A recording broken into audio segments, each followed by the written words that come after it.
Vivimos en un mundo cada vez menos aficionado a los superhéroes, o al menos con respecto a lo que solían ser hasta antes de la pandemia.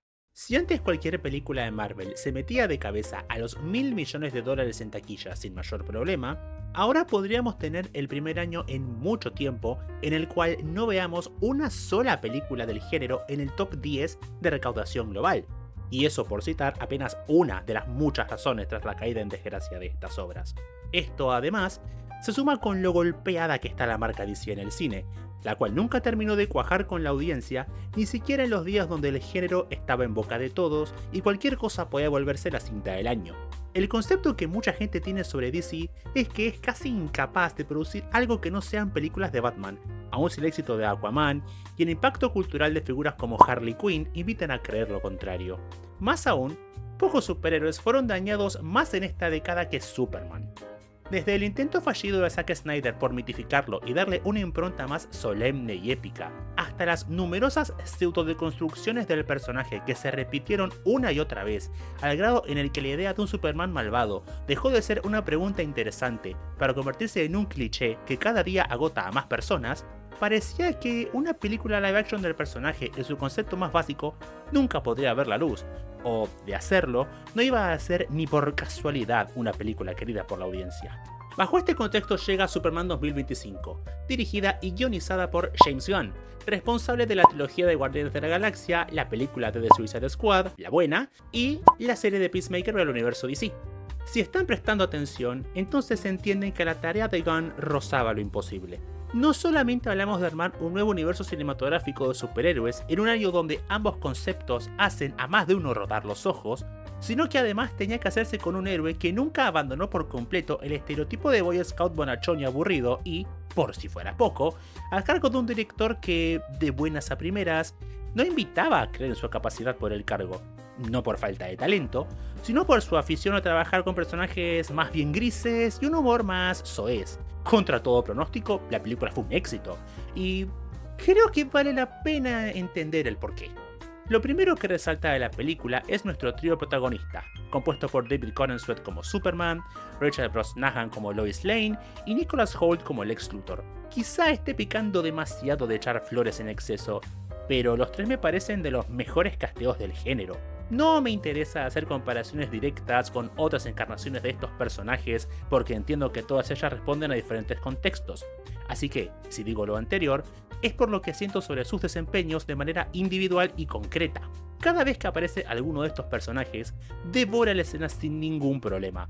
Cosa que es mucho decir, siendo que todos acá tienen un momento para brillar.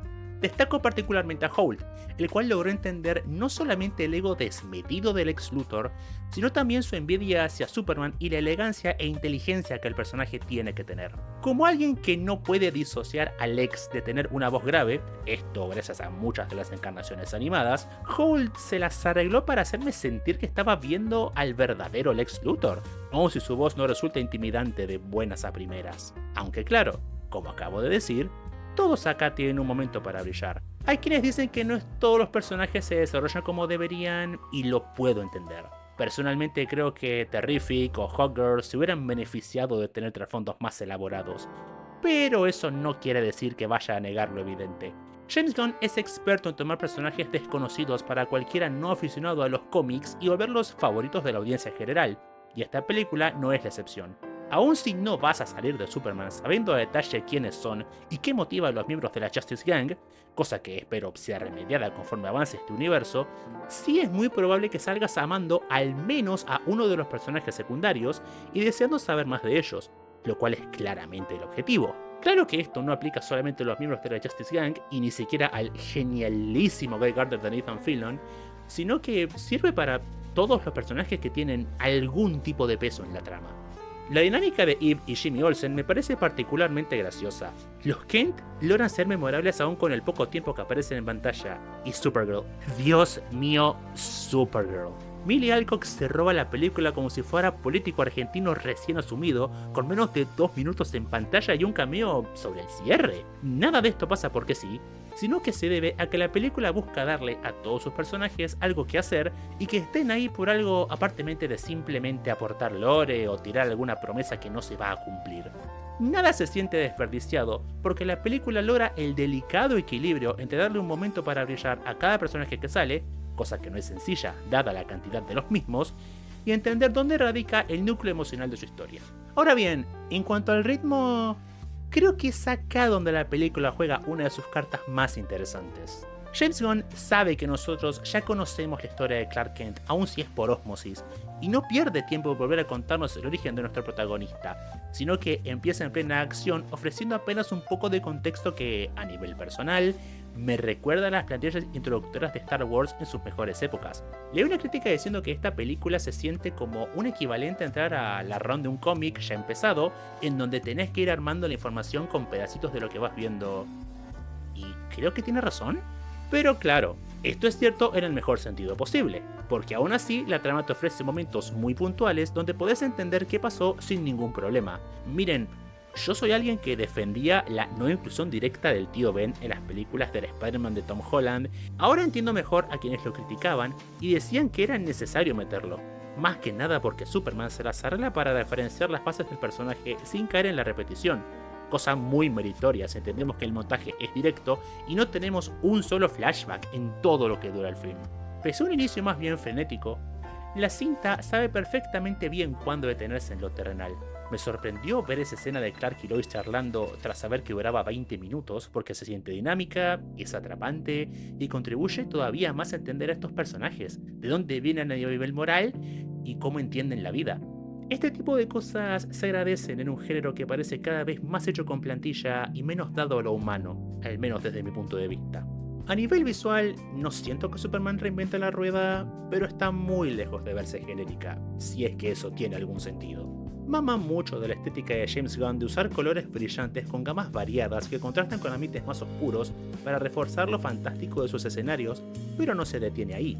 Los colores son vibrantes, la saturación es dinámica y la fotografía acompaña muy bien la intencionalidad de sus escenas, ya sea para, de vuelta, expresar lo fantásticos que son los escenarios o para cosas más terrenales como reflejar lo familiar que debe sentirse una escena o lo tensa que es otra.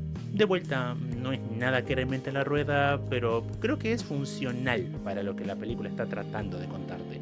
Su CGI es maravilloso por momentos y nunca baja de notable, y sinceramente no creo tener que explicar por qué esto es motivo de elogios en los tiempos que corren. El apartado sonoro sí me parece el aspecto más flojo de la película al no poder destacar mucho de la banda sonora original, pero los pocos needle drops que hay son extremadamente memorables por muy buenas razones, así que supongo que tiene un pase. Siendo directos, ustedes entraron acá esperando a oírme hablar de la historia, así que ahí les va. Sin meterme a spoilear en el remoto caso de que alguien todavía no sepa de qué trata Superman, esta no es solamente una historia de orígenes, sino que, efectivamente, busca responder a la pregunta que tanta gente se hacía sin saberlo. ¿Por qué es importante Superman en pleno 2025? La respuesta es obvia, pero no por eso menos sincera. Lo que James Gunn hace con el kryptoniano es tomar su bondad y generosidad, cosa que siempre se dio por sentada como una parte más del personaje, y convertirlo en su mayor fortaleza. Esta es una historia sobre cómo un mundo plagado por el cinismo, el individualismo y el ego descontrolado necesita personas como Superman no porque tengan todas las opciones del mundo, sino porque las tienen y eligen ser, bueno, personas. El mensaje de la película es que, en un mundo egoísta y cínico, no existe nada más rebelde que ser una persona empática. Y por Dios que se gana a pulso el que eso se sienta honesto y no cursi o trillado. Ciertamente el contexto internacional, el cual es directamente reconocido y hasta referenciado en la película como uno de sus ejes centrales, ayuda demasiado a que el mensaje de la obra llegue como debería. Me ha tocado ver a gente, tanto creadores de contenido como personas cercanas, decir que esta película les hizo entender por qué Superman es un héroe tan amado, y si me perdonan ponerme sensible, me parece hermoso ver semejante reacción a la amabilidad en una época que parece haber consagrado al egoísmo como el único plan de acción. Antes hablaba de cómo esta película está triunfando aún en una época donde la gente está cada vez más cansada del género y el concepto de superhero fatigue se vuelve más y más comentado, y creo que acá está el porqué. Personalmente, no creo que exista tanto una fatiga de superhéroes como una fatiga de fórmulas cada vez más gastadas e historias que buscan más sentirse como parte de algo mayor que conectar con la gente. así como de un pseudo realismo que, en muchos casos, se siente más como la confirmación de un cinismo pueril por parte de sus creadores. Si Superman 2025 es una puerta de entrada a un universo exitoso que devuelva a los héroes a su época dorada, o si, por el contrario, va a ser casi un debut despedida que termine de sepultar al género en el mismo agujero de la historia fílmica donde están los slashers y los musicales, es algo que todavía está por verse. Pero prefiero centrarme en el presente para decir lo siguiente. Si todavía no lo hiciste, te recomiendo que vayas a ver Superman. Si sos como yo, te vas a reír, te vas a emocionar y vas a terminar la obra con una sensación de calor en el pecho. Entiendo a la gente que detesta las películas de superhéroes y opta por un tipo de cine más elevado, por llamarlo de alguna manera, pero ¿qué quieren que les diga? A veces ser felices como podemos es el verdadero punk rock. Muchas gracias por ver este video. Si te gustó, por favor dame pulgar arriba y compartí esto, que me ayuda mucho a hacer crecer este proyecto. Te pido que me sigas en todas mis redes, las cuales están en la descripción del video, y que me sigas en Twitch y en Kick, donde hago stream todas las noches haciendo varias cosas. Te pido también que te suscribas al canal y actives la campanita para estar al tanto de todo lo que suba, ya que busco hacer un canal variado. Por último, pero no por ello menos importante, me interesa leer tu opinión. ¿Te gustó la película? ¿La odiaste? ¿Tuviste una envidia insana de Jimmy Olsen y no entendés por qué? Créeme, voy a estar leyéndote, me interesa. Hasta entonces, nos vemos a la próxima. Soy Ñerla y les deseo una buena vida.